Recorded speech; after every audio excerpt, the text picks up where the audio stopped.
ونعوذ بالله من شرور أنفسنا ومن سيئات أعمالنا من يهده الله فلا مضل له ومن يضلل فلا هادي له وأشهد أن لا إله إلا الله وحده لا شريك له وأشهد أن محمدا عبده ورسوله أما بعد يا أيها الذين آمنوا اتقوا الله حق تقاته ولا تموتن إلا وأنتم مسلمون يا أيها الناس اتقوا ربكم الذي خلقكم من نفس واحدة وخلق منها زوجها وبث منهما رجالا كثيرا ونساء واتقوا الله الذي تساءلون به والأرحام إن الله كان عليكم رقيبا يا أيها الذين آمنوا اتقوا الله وقولوا قولا سديدا يصلح لكم أعمالكم ويغفر لكم ذنوبكم ومن يطع الله ورسوله فقد فاز فوزا عظيما فإن خير الحديث كتاب الله وخير الهدي هدي محمد صلى الله عليه وسلم وشر الأمور محدثاتها وكل محدثة بدعة وكل بدعة ضلالة وكل ضلالة في النار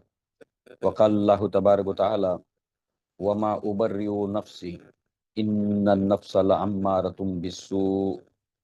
إلا ما رحم ربي إن ربي غفور رحيم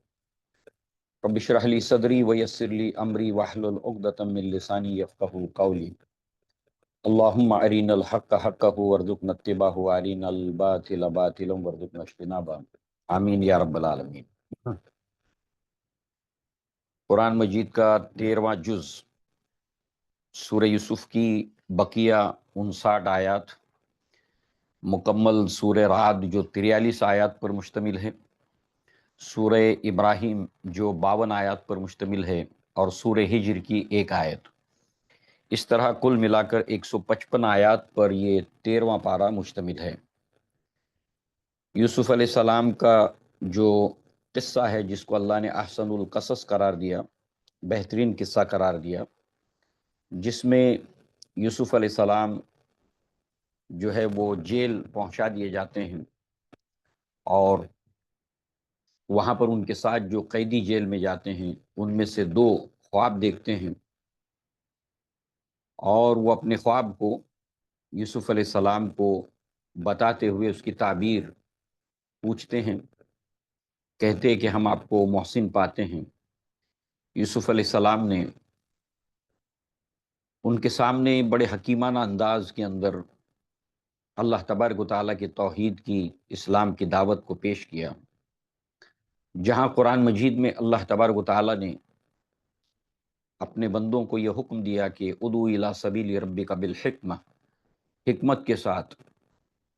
اپنے رب کے راستے کی طرف لوگوں کو بلاؤ، اور مواعظ حسنہ کے ذریعے سے اور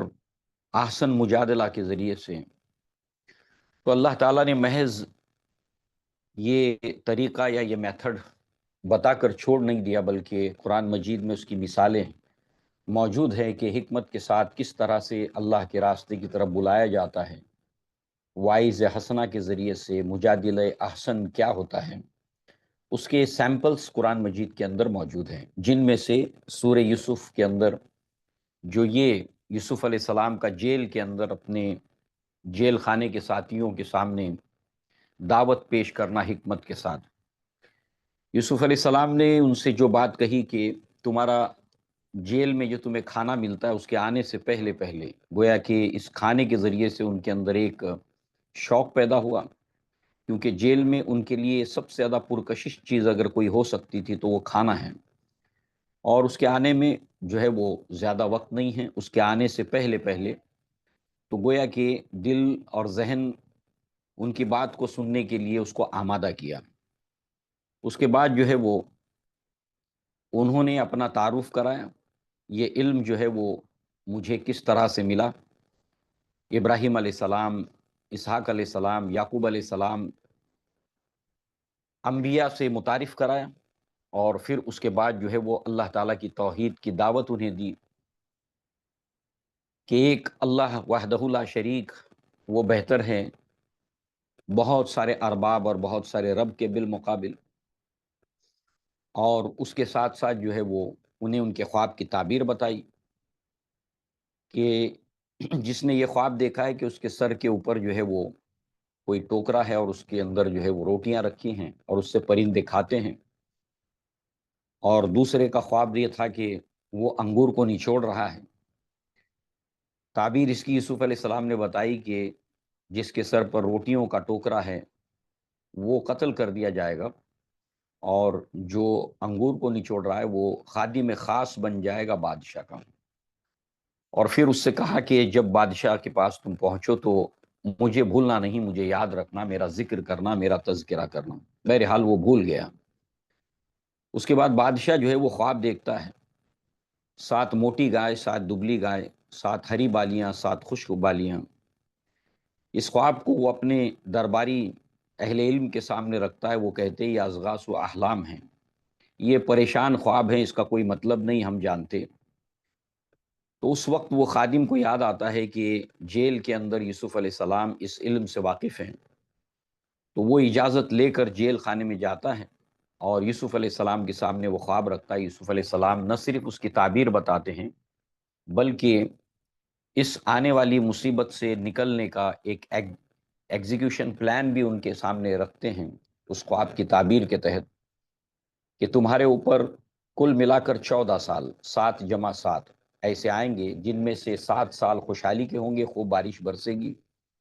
اور 7 ہی سال تمہارے اوپر قحط کے آئیں گے۔ تو لہٰذا ان 7 سالوں کے اندر جو ہے وہ تم خوب پیداوار کرنا، اور یہ 7 سال کی نہیں بلکہ 14 سال کی پیداوار کرنا، تاکہ اگلے 7 سال جب قحط کے آئیں گے تو اس کے اندر اس ڈیزاسٹر سے نکلنے کا تمہارے لیے راستہ ہو۔ تو یہ ایک بہترین ڈیزاسٹر مینجمنٹ کی ایک مثال جو ہے وہ یوسف علیہ السلام نے پیش کی۔ اور بعد اس کے جو ہے وہ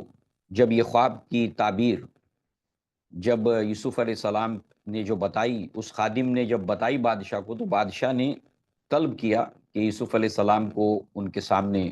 لایا جائے۔ تو اس وقت یوسف علیہ السلام نے آنے سے منع کر دیا، اس یہ کہہ کر کہ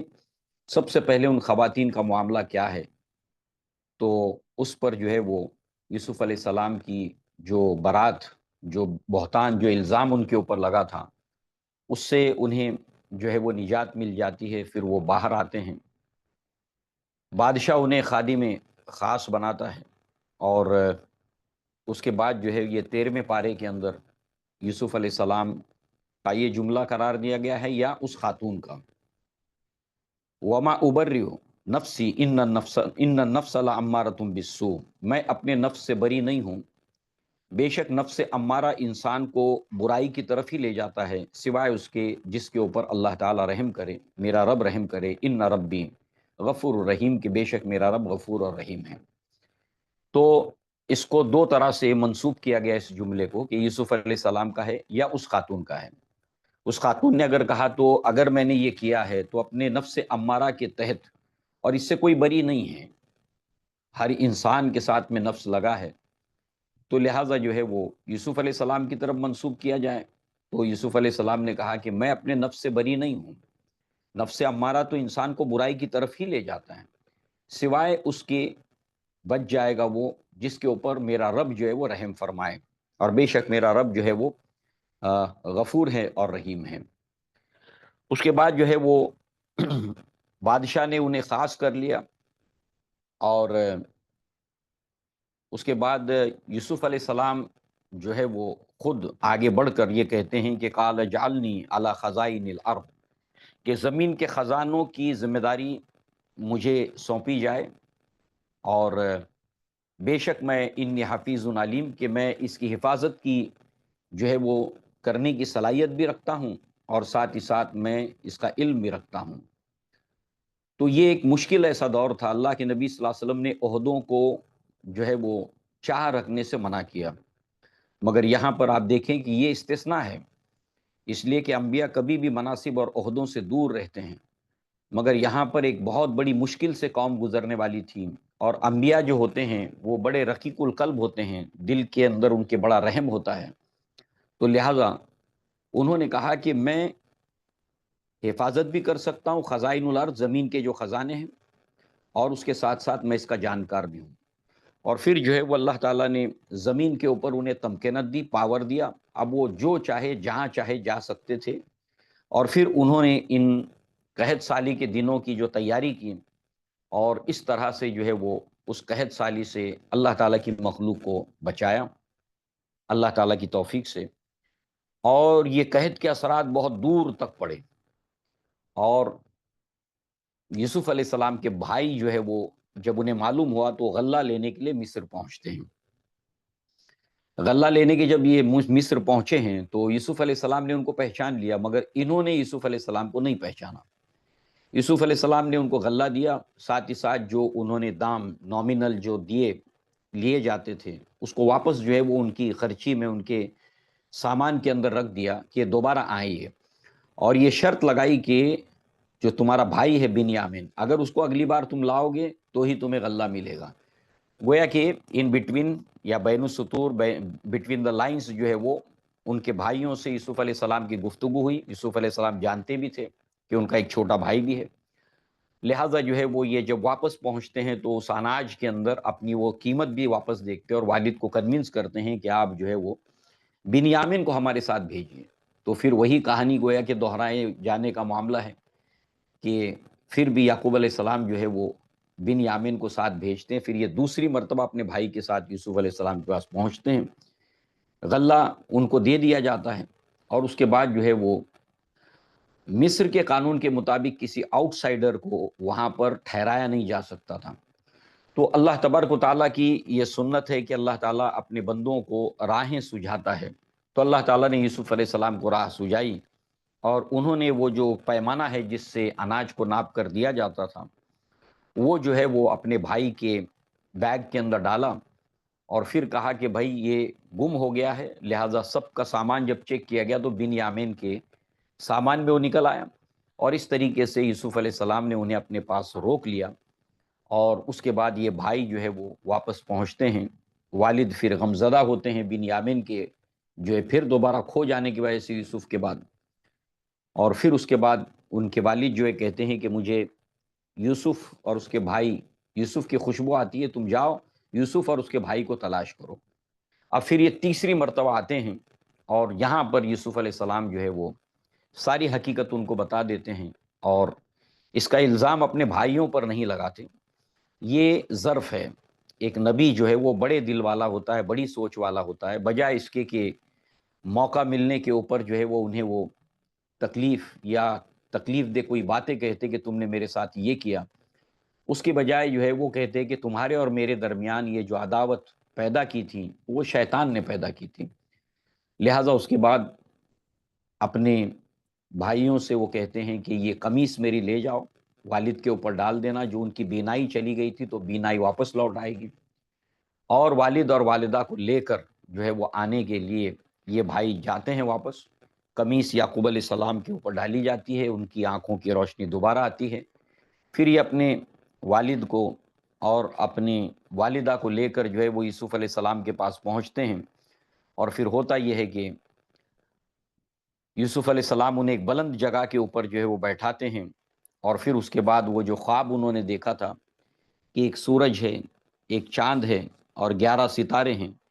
وہ سب کے سب جو ہے وہ مجھے سجدہ کر رہے ہیں، وہ تعبیر گویا کہ پوری ہوتی ہے۔ بھائی بھی تسلیم کرتے ہیں کہ اللہ تعالیٰ نے آپ کو ہمارے اوپر فضیلت دی تھی، اور اس طریقے سے یہ جو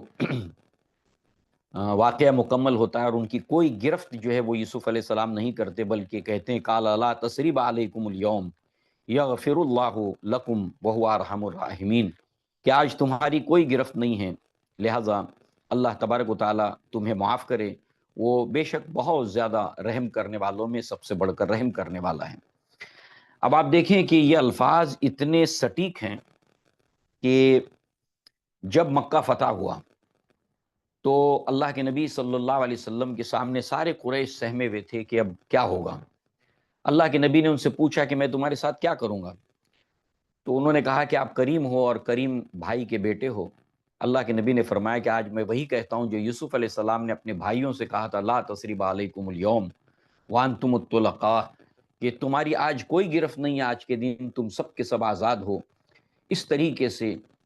قوت ملنے کے بعد، طاقت ملنے کے بعد معاف کر دینا بالعموم انسان کی یہ کمزوری ہے کہ انسان جب تک طاقت نہیں ہوتی تو برداشت کرتا ہے، صبر کرتا ہے، اس کے پاس کوئی آپشن بھی نہیں ہوتا۔ مگر اصل امتحان انسان کا اس وقت ہوتا ہے کہ جب اس کے پاس قوت، طاقت اور پاور آئے، اور اس کے بعد جو کچھ اس کے ساتھ زیادتی کی گئی ہے ان سب کو بھول کر وہ جو ہے وہ انہیں معاف کرے۔ تو گویا کہ جو دلوں کو فتح کر لے وہی ہے فاتح زمانہ۔ جس طرح یوسف علیہ السلام نے اپنے بھائیوں کا دل جیتا، ایسے ہی اللہ کے نبی صلی اللہ علیہ وسلم نے جو ہے وہ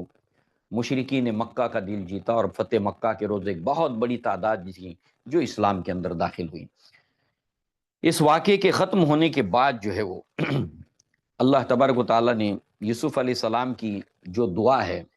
اس کو یہاں پر نقل کیا ہے۔ ربی، اے میرے رب،